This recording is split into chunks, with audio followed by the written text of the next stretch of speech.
Donald Trump is a billionaire, but do you know how he got there? The story is not as simple as it seems.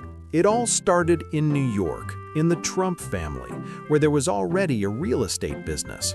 Young Donald received a starting capital from his father, which would be huge for most people, but for him, it was just the first step. He didn't just invest money, he took big risks.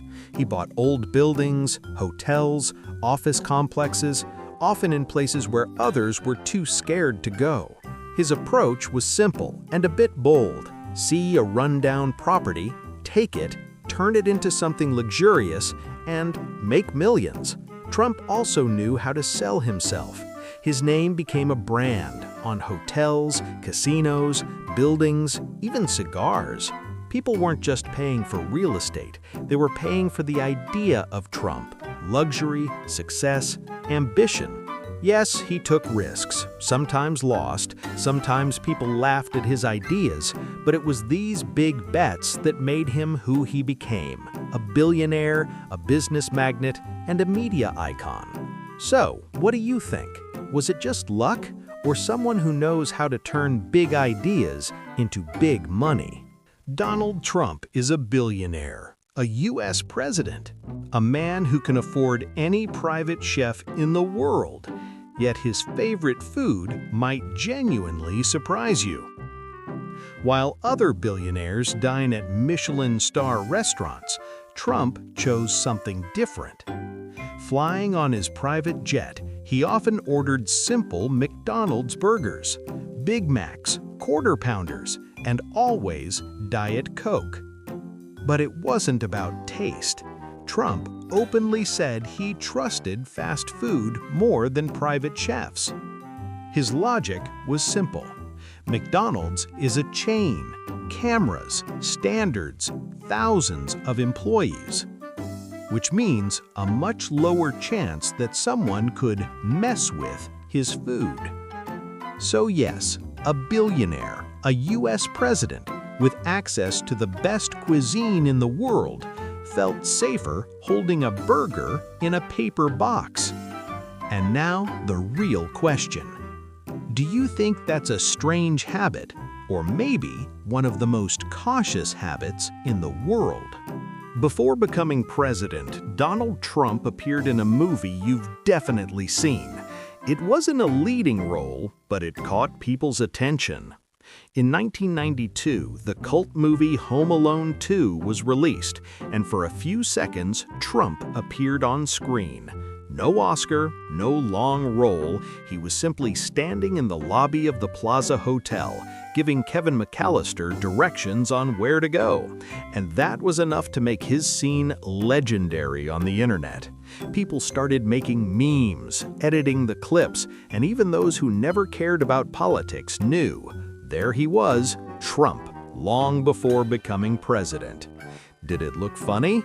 Yes, but even a small appearance in a big movie can leave a mark, especially if your name is Trump. Donald Trump had a red button in the White House, and everyone thought it was nuclear. When Trump became president, journalists immediately noticed a strange detail in his office. On the desk, a red button. Big, impossible to miss. Cameras were rolling. Reporters were nervous. World leaders kept glancing at the desk and, to put it mildly, felt very uncomfortable. Because when you see a red button in the office of the President of the United States, your imagination starts working fast. Nuclear? Secret? The end of the world with one touch? But the truth turned out to be much simpler. That button? Just called an aid. One press, and Trump was brought a Diet Coke. No launches, no codes, no apocalypse. Just Diet Coke. Yes, the button the entire world feared was actually a button for a drink. And honestly, this might be one of the most Trump stories ever. Millions of people around the world still have one question about Donald Trump. No, not about politics, not about money, about his hair. Is it real? Is it a wig? Is it a separate life form with its own will and personality? Cameras zoomed in. The wind was blowing, rain was falling, and the hair stayed in place. Trump himself has said many times it's real hair. No wigs, no extensions. He even let people touch his head to prove it was real. But the internet didn't give up. Meme after meme, theory after theory. And while some people believe Trump, others are still convinced that hairstyle knows more than all of us combined. And maybe this is the biggest Trump mystery the world will never solve. So what do you think? Is it real, or is the internet right? Donald Trump once really wanted to buy an NFL team. A real team, a stadium, fans, Sunday football, and millions of viewers. In the 1980s, Trump seriously tried to enter the world of American football. He negotiated deals, counted the money, planned big moves. But something went wrong. The deal fell apart. He never bought a team. And while the NFL said no, Trump chose a different path. A path even bigger. Business, television, politics, and eventually the White House. Instead of a football team, an entire country. Maybe football just wasn't big enough for Trump, or maybe it was the biggest plan B in history. What do you think?